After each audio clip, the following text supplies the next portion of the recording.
Jazz and heritage music lovers, well, you are in for an absolute treat because you'll have the opportunity to witness two of South Africa's multi-award-winning jazz and heritage musicians, Doctor Nduduzo Makhathini and Mbuso Khoza. And they, of course, are on this concert, but it's not really a concert, Amathambo, which they say is actually a ritual. And this is taking place at the Joburg Theatre this weekend. And the event is part of the theatre's Spotlight Jozi concept that will showcase some of the most exceptional jazz talents that have emerged in recent years. So we have them in studio with us to tell us more about what you can look forward to this weekend. We have a musician and music academic, Doctor Nduduzo Makhathini, as well as cultural activist and musician Mbuso Khoza. Thanks so much to both of you for coming through. Thank you so much.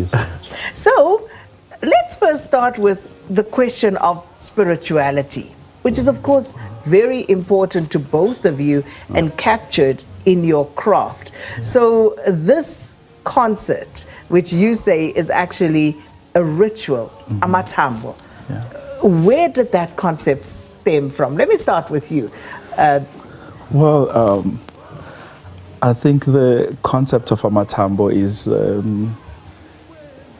already known within Nguni traditions, and it's really based on this prophetic tradition, or what I think of now as a technology of using objects as a way of divining a kind of future time, based off this idea of spirituality.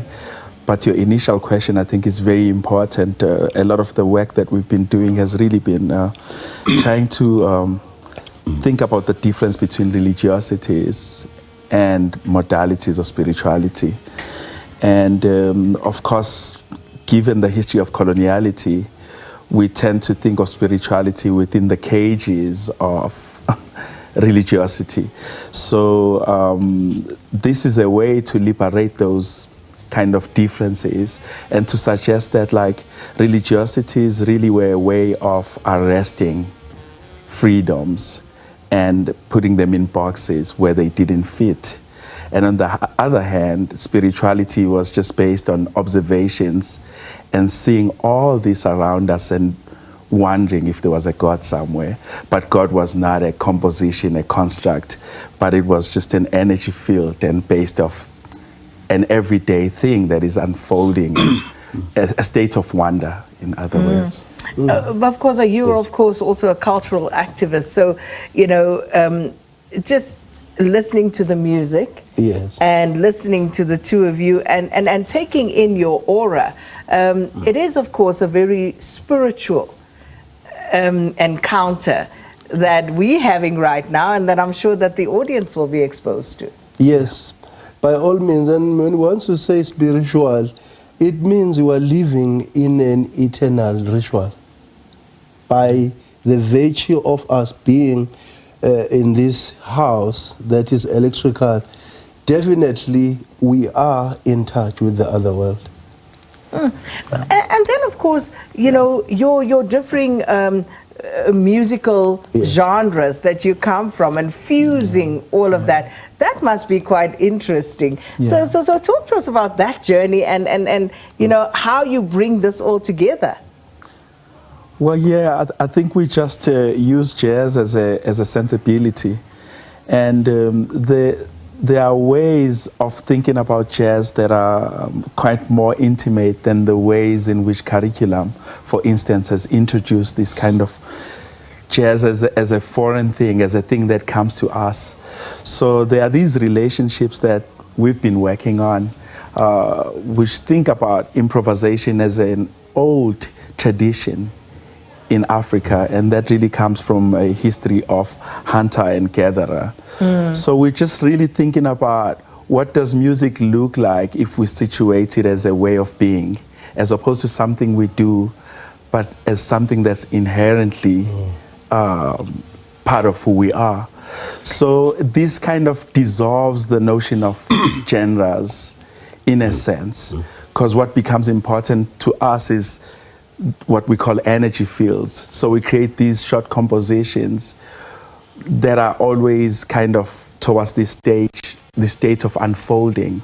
So we think of that as a kind of like infinite rehearsal, or a way of being in the sound that always is oriented to moving forward. I can't help but wonder, from that explanation, Dr. Makhathini, but of course, when the two of you first got together, the very first time, what was that like? I think we have Amathambo to thank as a mentor and as a father, who suggested Doctor Nduduzo Makhathini to produce my first album.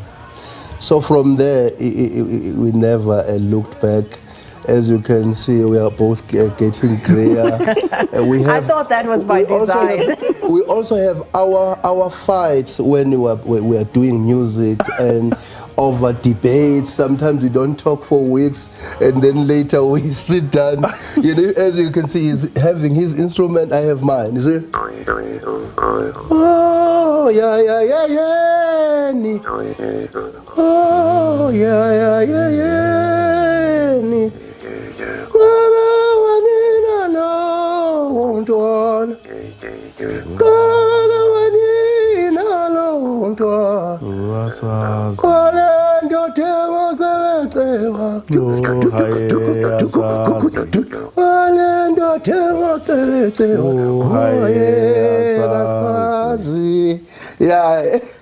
That is such a fascinating sound. So what do we call that instrument? It's a mouth harp. I think it's an Australian one, but most of the countries have it. I bought this one, I think, 3 months ago in Zurich. But I think black mothers adopted this instrument from a string bow to this one. Princess Makoko, Umama, Umatosin, Dr. Matosin used to use this instrument. For lullabies, Mama Betty, when they were missing their husbands, nannies, when they didn't know what to do with a crying baby when he's missing the mother, they would begin to say,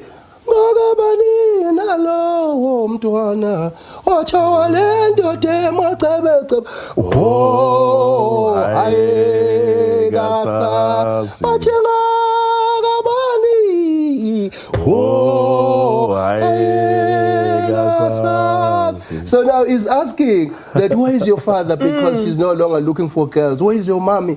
But he's singing, he's voicing all these grievances in a song.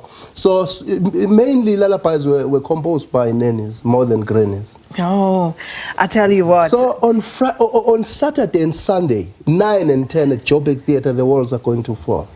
I can just imagine, because already I'm feeling the goosebumps, I'm being swept up here. Storytelling, healing, spiritual dimensions, metaphysical spheres, because music is going to be encompassing all these aspects in one place, in one time, in oneness. Yeah. And then, of course, I'm so fascinated by the two of you and your story, and Dr. Makhathini, you then took it to the academic sphere as well. Sure. And I'm quite interested in knowing the sort of influence you are then able to bring in the academic sphere of this sort of spirituality in music. Well, I mean, it's worth mentioning that, like, this whole thing of being in academic spaces is, by extension, a kind of protest against the very spaces.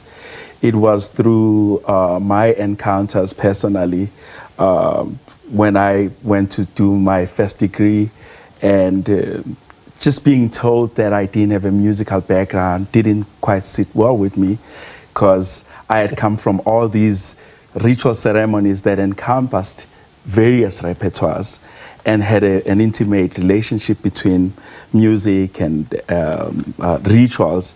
So in a sense, even though I don't want to call it a decolonial kind of standpoint, but it is a way of expanding what we understand as epistemologies and kind of pushing towards a pluriversality, a way of understanding that each geography produces its own truths and its own worldviews. And so, of course, this is a very inherent part of my teaching practice, which is in a way really focused on enunciating these worlds that have been suppressed, that have been invisible. And of course, spirituality is a way then to kind of liberate these worlds. You know what I love about that? As you say, it's unfortunate that we have to defend, you know, who we are, what we are.